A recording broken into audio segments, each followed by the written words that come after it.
Le 1er juin de cette année, en prévision de la reprise progressive des activités normales de notre unité, notre dentiste en chef a publié sa 3e directive intérimaire depuis l'apparition de la pandémie de COVID-19.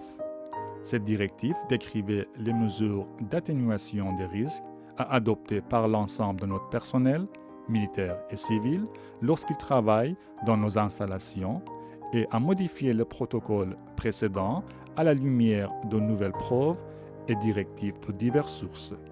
Entre autres informations, cette directive a fourni des orientations concernant les mesures d'ingénierie, les mesures administratives et les équipements de protection individuelle ou EPI qui ont été introduits à la suite de cette pandémie. Cette directive a ensuite été modifiée le 17 juin 2020. L'ensemble de vidéos suivant est conçu comme un outil de formation fournissant une démonstration visuelle des mesures décrites dans ces documents. Ces vidéos sont une modification d'une série précédente de vidéos publiées par le détachement Borden en conjonction avec un webinaire organisé au début du mois de mai. Nous avons produit un nouvel ensemble de vidéos afin de refléter les changements introduits dans la directive la plus récente par rapport à la direction précédente. Cependant, étant donné la rareté de certains articles d'EPI, respirateurs N95 et Blues en particulier, nous avons décidé de ne pas réenregistrer toutes les images afin de préserver nos ressources. Au lieu de cela, si nécessaire, nous avons indiqué par la narration toute différence entre nos protocoles actuels et ceux décrits dans les vidéos. Notre objectif est de guider le spectateur à travers l'approche actuelle de l'unité en matière de traitement des patients, en commençant par l'accueil des patients et en passant par monter la salle de traitement, en mettant l'accent sur les unités de filtration d'air ou les UFA, la sélection, l'enfilage et le retrait des EPI, les procédures de traitement et la stérilisation et la désinfection. Partie 1. L'accueil des patients. Comme précédemment, nos patients sont initialement dépistés par nos collègues médecins en fonction de leur risque de transmission du virus avant d'entrer dans le bâtiment. Les patients jugés à risque seront évalués par un médecin et éventuellement dirigés vers l'auto-isolement. Encore une fois, nos patients devraient arriver après avoir récemment terminé l'hygiène des mains et avoir mis un masque de protection. Nous avons conservé notre station d'hygiène et de masquage où nos patients répéteront l'hygiène des mains et porteront un masque s'ils n'en portent pas déjà un. Nos politiques de distanciation restent également les mêmes. Autrement dit, nos patients sont tenus de respecter une distance de 2 mètres avec notre personnel et entre eux et de respecter une politique de no contact ou de toucher minimal lorsqu'ils sont dans nos installations. Ces politiques sont indiquées par une signalisation bien en vue. Distanciation physique et contamination tactile minimisée en retirant tous les éléments inutiles et en dirigeant rapidement le patient vers la salle de traitement. Une barrière en plexiglas protégeant notre personnel d'accueil reste en place et nous continuons de dépister nos patients concernant à la fois leur risque relatif de transmission du virus et leur état avant de les accueillir. Nous continuons de prendre la température du patient avant de poursuivre le traitement et ne verrons pas un patient dont la température dépasse 38 degrés Celsius. Et notre personnel sera protégé par une protection oculaire et un masque et complétera l'hygiène des mains avant de le faire. Quant au changement, nous ne gardons plus notre porte verrouillée et permettons aux patients de se diriger vers le détachement. Nous tentons tout de même un triage à distance par téléphone lorsque notre équipe de garde est contactée par téléphone. Nos patients et notre personnel non clinique porteront probablement un masque en tissu réutilisable. Les masques en tissu doivent être changés dès que possible lorsqu'ils sont humides ou sales et remplacés par un masque de type 1. Vous remarquerez dans la vidéo à suivre que nous avons placé des marquages au sol délimitant la distance nécessaire et vous remarquerez que notre salle d'attente peut désormais accueillir 6 patients. Notre protocole en dehors des heures de travail reste essentiellement inchangé, à l'exception de la possibilité de compléter les soins dentaires essentiels en plus des soins critiques et urgents et de remplacer, si possible, un masque en tissu par un masque de type 1. Et maintenant, une vidéo résumant l'accueil des patients dans l'environnement COVID-19. Notre patient se dirige vers la clinique avec un masque. Dans tous les lieux de travail du MDN, un masque est porté lorsqu'une distance de 2 mètres ne peut pas être respectée. Le masque doit être remplacé tous les 4 heures au minimum. Notre patient avertit notre personnel d'accueil, protégé par une barrière en plexiglas, de son arrivée. Il est examiné selon les questions et notre personnel d'accueil, protégé par un masque et des lunettes de sécurité, prendra sa température. Nous continuons d'utiliser un thermomètre infrarouge pour un contact minimal avec les patients. Étant donné que la patiente n'a pas de fièvre, elle est invitée à s'asseoir ou, de préférence comme ici, directement aller à la salle de traitement. Nos membres cliniques sont protégés par un masque et des lunettes et respectent la distance physique tout en dirigeant la patiente vers la salle de traitement. En dehors des heures de travail, nous travaillons un peu différemment. Nous recevons nos patients à notre entrée arrière ou un vestibule nous permet de maximiser la distance physique. Un lavabo et du savon et un chariot avec un désinfectant pour les mains à base d'alcool ont été placés ici. La patiente pratique l'hygiène des mains, met un masque et recommence l'hygiène des mains. Une fois confirmé sans fièvre, le membre est escorté à une distance physique appropriée jusqu'à la salle d'attente.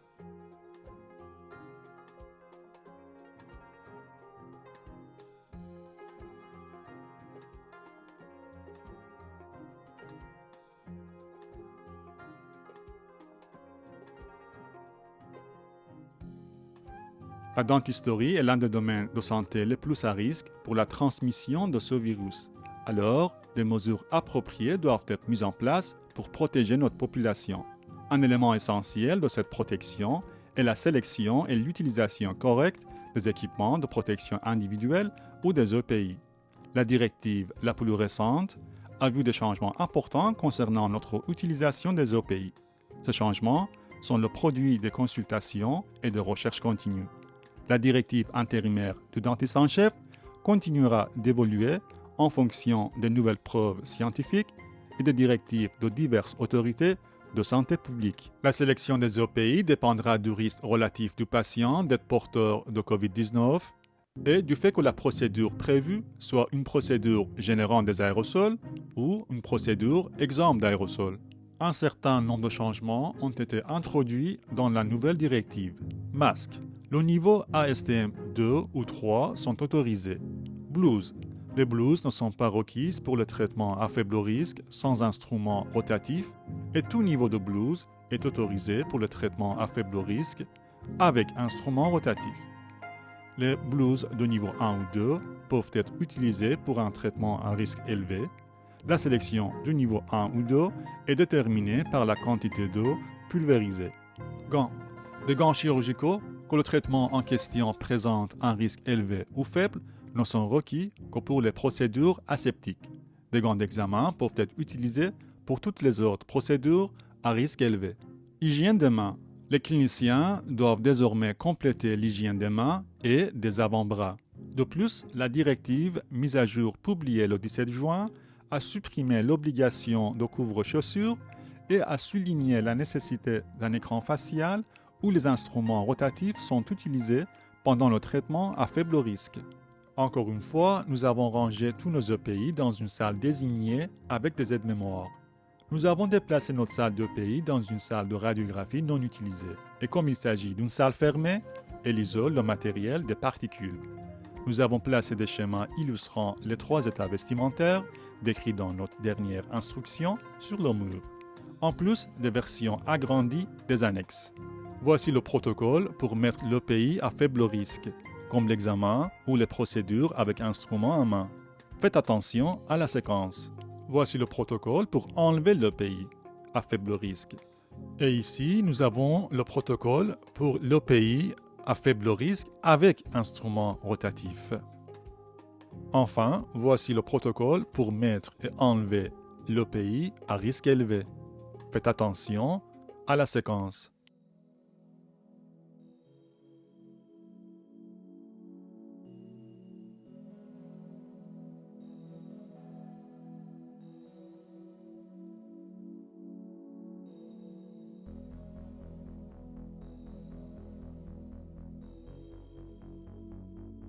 Il y a également des changements importants dans le retrait des EPI.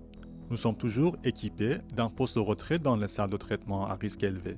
Cependant, étant donné que les procédures générant des aérosols sont désormais autorisées dans les salles ouvertes et fermées, la deuxième phase de retrait, celle qui a lieu après la sortie de la salle de traitement fermée, se produit maintenant dans la salle en face de la station d'EPI.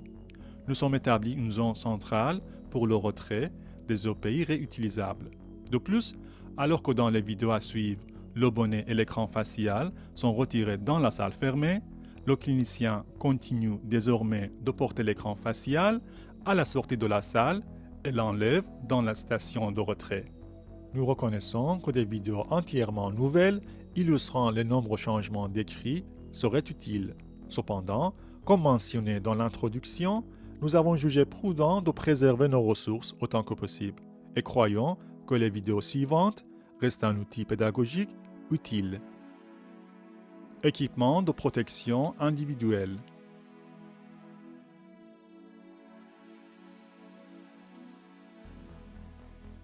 Notez que ces vidéos ont été filmées avant les nouvelles directives.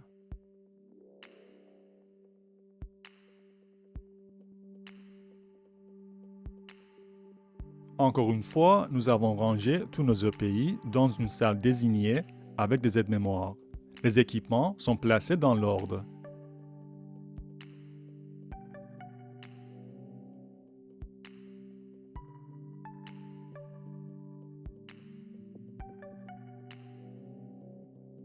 Dans nos détachements, nous veillons à ce que la méthode d'hygiène des mains soit conforme au protocole établi.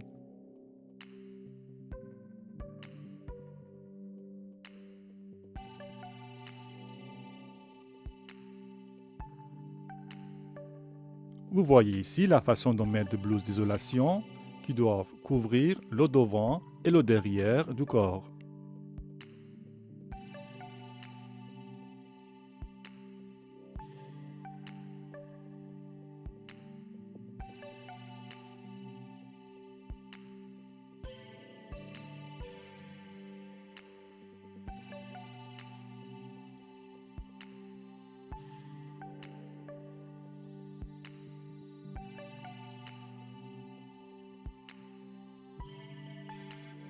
Le masque et la protection oculaire sont portés. L'hygiène des mains doit être faite avant de mettre des gants. Assurez-vous de bien enfiler des gants par-dessus des manches de la blouse. Une fois les équipements portés, les deux membres se vérifient respectivement.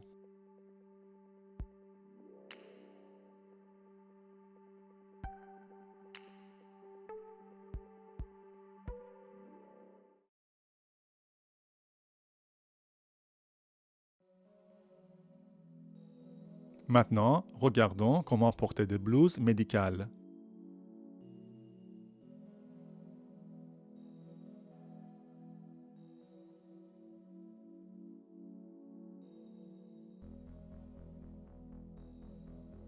Vérifiez bien la taille de votre respirateur N95 avant de le mettre. Ajustez-le sur votre nez et faites un test d'étanchéité.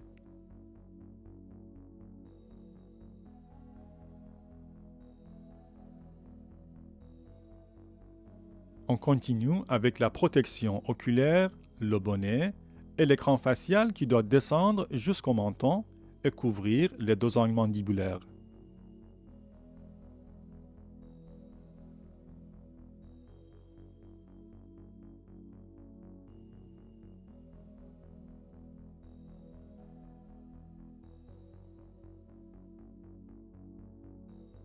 Les gants chirurgicaux sont portés si nécessaire. Encore une fois, enfilez les gants par-dessus des manches de la blouse.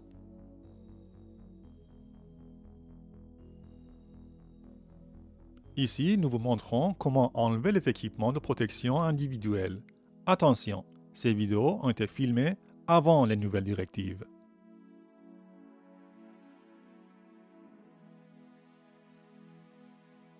Notez que les couvre-chaussures ne sont plus requis.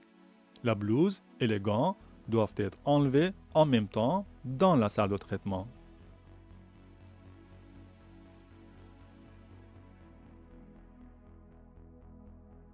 On répète l'hygiène des mains et on enlève le bonnet.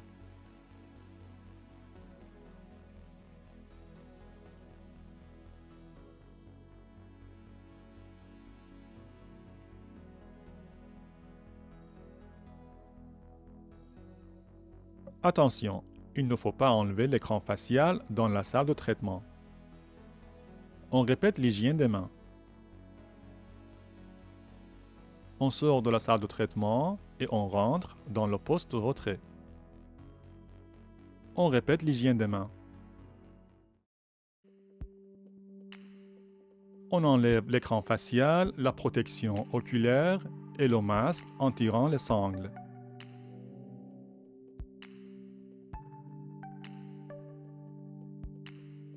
On répète l'hygiène des mains et on met un masque de type 1. Nous allons maintenant discuter comment monter une salle de traitement dans un environnement COVID-19, en mettant l'accent sur les unités de filtration d'air récemment introduites dans notre pratique. Pour monter la salle de traitement, que ce soit fermée ou ouverte, il faut retirer tout équipement ou matériel non essentiel pour faciliter la désinfection. Tout périphérique restant dans la salle doit être recouvert d'une barrière. Nous plaçons également une barrière sur le tube de l'unité de filtration d'air car sa surface ondulée et le matériau dont il est fait le rendent un peu plus difficile à nettoyer et à désinfecter en profondeur. Les procédures doivent être bien planifiées, en particulier en cas de traitement à risque élevé, de sorte que tout l'équipement requis soit présent dans la salle avant le début du traitement. Cela minimise le mouvement des cliniciens et du patient une fois le traitement est commencé. Si elle est disponible, l'unité de radiographie mobile devrait également être présente dans les salles fermées, bien que des radiographies panoramiques doivent être utilisées à la place des radiographies intraorales si possible. Si quelque chose d'imprévu est requis ou quelque chose a été oublié, nous gardons un interphone de surveillance vidéo dans les salles fermées. Pendant les heures de travail, une assistante flotteuse emportera avec elle l'autre membre de la paire. Cela permet aux techniciens dentaires ou aux dentistes à la chaise de demander l'article, ce qui élimine le besoin de remplacer le pays. Les salles ouvertes adjacentes ne doivent pas être utilisées simultanément lorsqu'une procédure générant des aérosols se déroule. Mais la salle ouverte adjacente à une salle en cours d'utilisation pourrait être utilisée immédiatement après la fin de la procédure sans avoir besoin de désinfecter les surfaces de celle-ci. Parmi les mesures d'ingénierie mises en place pour atténuer le risque de transmission de maladies figurent les unités de filtration d'air, ou UFA.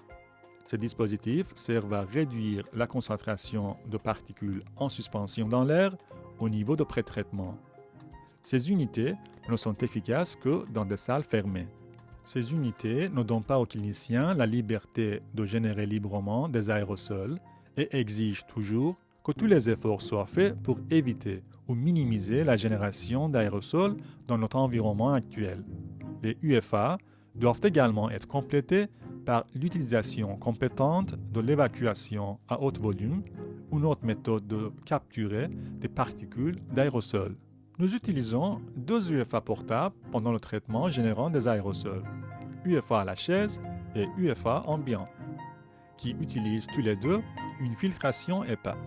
L'unité à la chaise sert à capturer les particules majoritaires générées à la source, tandis que l'unité ambiant sert à capturer les particules restantes dans l'air ambiant.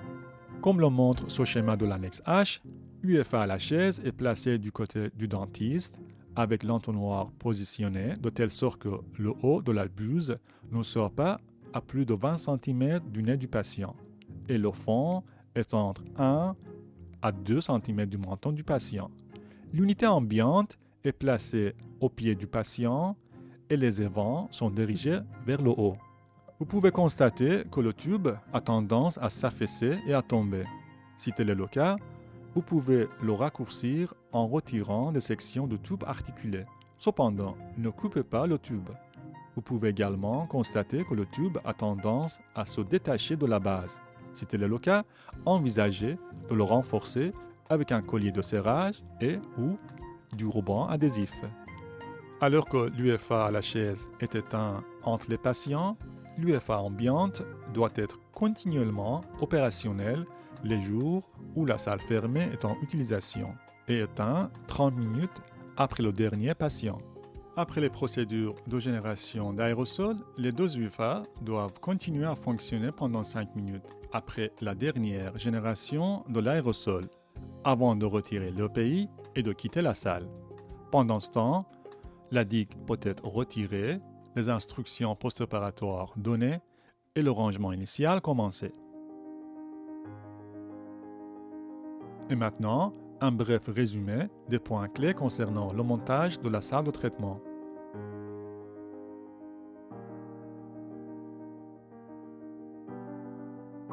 Premièrement, assurez-vous que tout l'équipement non essentiel a été retiré de la salle.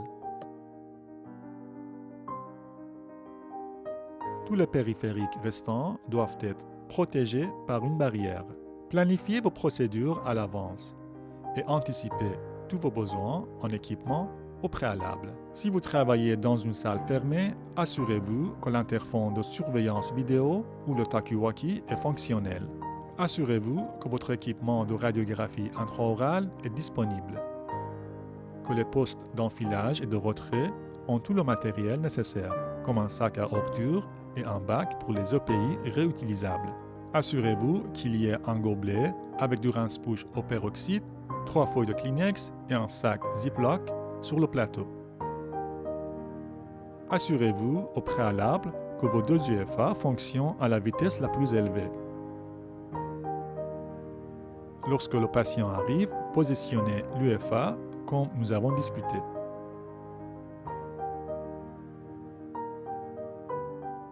Si le patient est sous le traitement à risque élevé, l'assistante doit installer les UFA avec des gants d'examen et par la suite changer pour les gants chirurgicaux après avoir répété l'hygiène des mains sans nettoyer les avant-bras, vu que cela a été fait auparavant.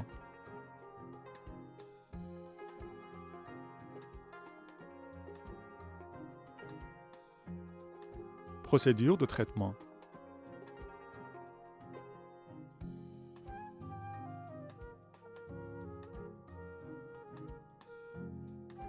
Les patients soumis à un traitement à risque élevé porteront une blouse de type 1.